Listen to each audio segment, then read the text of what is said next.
Hey guys, and welcome back to another YouTube video. In this video I'll be doing a quick recap of the Essendon vs St Kilda game, in which I'm so happy for my my fantasy that Nick Martin went off, but a little bit annoyed that I've again traded out another 130 score. I think that's 2 for the round, as well as, but it was, a lot of people will say, oh, that's bad trading, etc, etc, etc. But a lot of us content creators did it, and there was a reason behind it, so that's at least some way that I can, I guess, stomach it.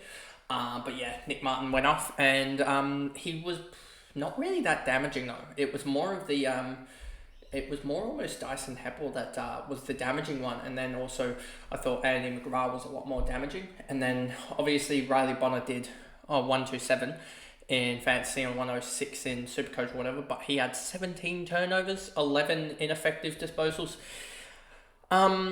If they had someone there, they probably could drop him, but I don't think they will. So yeah, I'm alright with him at the moment. But anyway, before we get into this video, remember to like and subscribe, turn the notification bell on so you know when I upload, and let's get into this recap.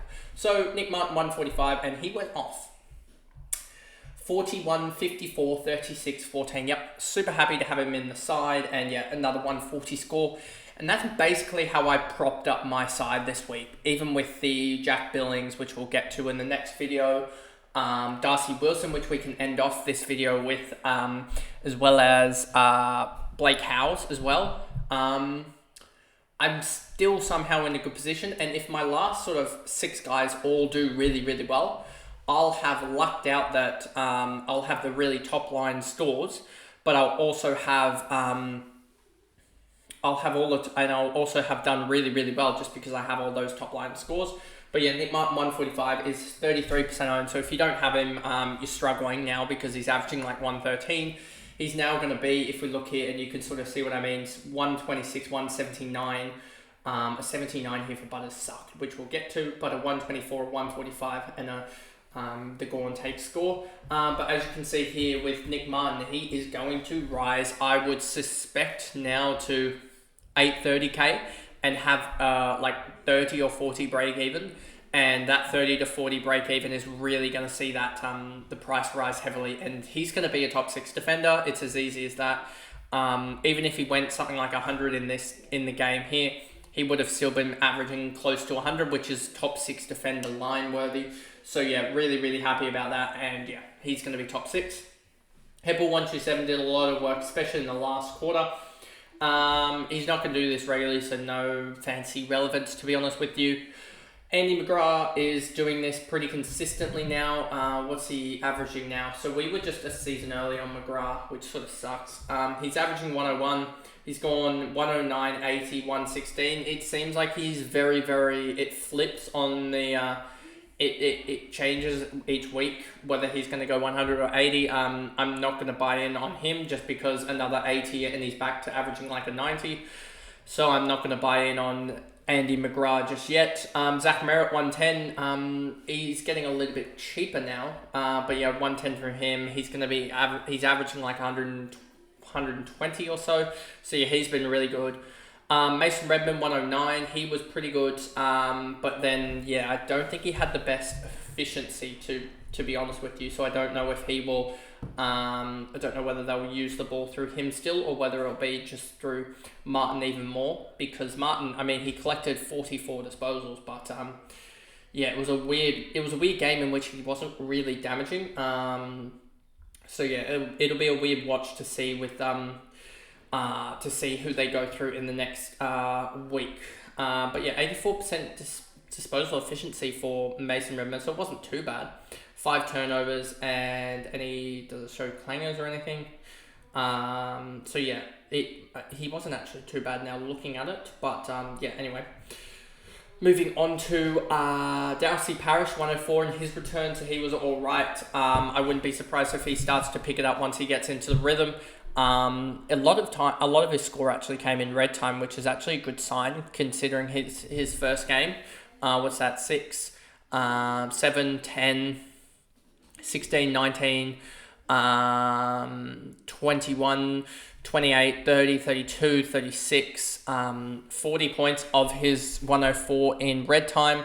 Then you have Xavier Dersma, 103. I'm not looking into him too much as he's a winger and he just got involved. Caldwell, 86. Mackay, 82. Jones, Langford, Hobbs, Cox, Perkins as well, just showing for those people that were to jump on after round 1 that he wasn't a good buy, and this is the reason why. You were just chasing points. Stringer, Laverde, Kelly, Draper, Durham, Goldstein, Hind, Menzies, Gresham. Then we move over to St Kilda, and a lot of people were saying that Bonner would be chasing points by going to him, especially after last week's performance, but it just showed that when he gets the ball, he may not use it effectively, but he does get the ball quite a lot, and it was like 30 odd disposals, 28 kicks or something like that, and a heap of marks. Let's just look at it here. It may have even been like 32 touches. 29 kicks, 3 handballs, 9 marks, 1 tackle, and even though behind. He didn't use the ball well, but he got a lot of the ball, and that's why he did so well. Scoring-wise, he did so well. There are some thoughts that he may be dropped, but I mean, he's making enough money off of this. A 90 difference in his break-even. We'll see him go up to probably 590k, and 590k, I can pretty much plan to either get Flanders or Powell from it's going to be Billings, given his 30. But so that there is the plan there, as Billings seems to be just on the outer at Melbourne. But yeah, Bonner 127, Steele 124, he was absolutely amazing. 25, 21, 37, and 41. Amazing second half of 78. I thought at halftime, basically, that his 46, he was tracking all right, but then that second half, he really started to get involved, and he had 1, 2, 3, 4, 5, 6, 7, 8 marks in the second half alone to get up to 9 marks for the game. And yeah, he had, I think, 5 tackles at halftime or something, or 4 tackles at halftime. He had a crazy run here where it's somewhere here. I forget where it is. Steele had a section where he got credited with, I think, 2 or 3 tackles in the space of about 20 seconds. Oh, sorry, here, you see here. 13, 11. 3 tackles for 12 points. He went tackle, the ball spilled out, and spilled to like a Saints guy. They dropped the ball. Then it spilled to another Essendon guy. Steele tackled him. They dropped the ball, went to another Saints guy. He dropped the ball, and then it went to a final Essendon guy, and he tackled the Essendon guy and caused a stoppage. And that's why he got 3 tackles in about 10 seconds or 15 seconds in just a scrummage. So yeah, that's how he got the 12 points there, and he's just back to his best. His tackling's always going to be there. He's always going to average 6 to 7 tackles, but it's him being able to be that link-up play that is really, really showing why he's a really good pick at the moment. As he's been able to get out of and just get 2 or 3 meters on his opponent and get that cheap, easy mark, and he's not even relying on mass disposals to get it. 29 touches to get to a 124, 26 touches here to get to a 120, 25 touches here to get to a 108. If he has one of those games where he gets back to a 35 or something, if we go here, Jack Steele stats here. If we go here and you look at his disposals, you can see he's had these big games before. If he gets back to these big games before, and we can even look back at just in 2023, what was his best disposals? He had a 33 effort here and a 38 effort here. And then you look back the season 2022, he had a 40 effort here. So he does this once or twice a season where he has these big games, a 32, a 33, etc., and a 37, a 36. Look at this. He averaged in 22 games, 642 disposals. That's like 29 a game. So if he gets back to 2021 form, then wow, it is going to be an absolute bloodbath, to be honest with you. So yeah, really happy with the Steele pick, especially over very, very similar starting price to LDU. And he's just blown him out the water. And now you can see Steele with a 124. He's going to go up probably, I would say, 20 odd K to 930k. So yeah, really happy about that. Marshall 117 was decent. Ross Sinclair's getting back to it, but he's going to be dropping in price, probably bottom out at about 860k.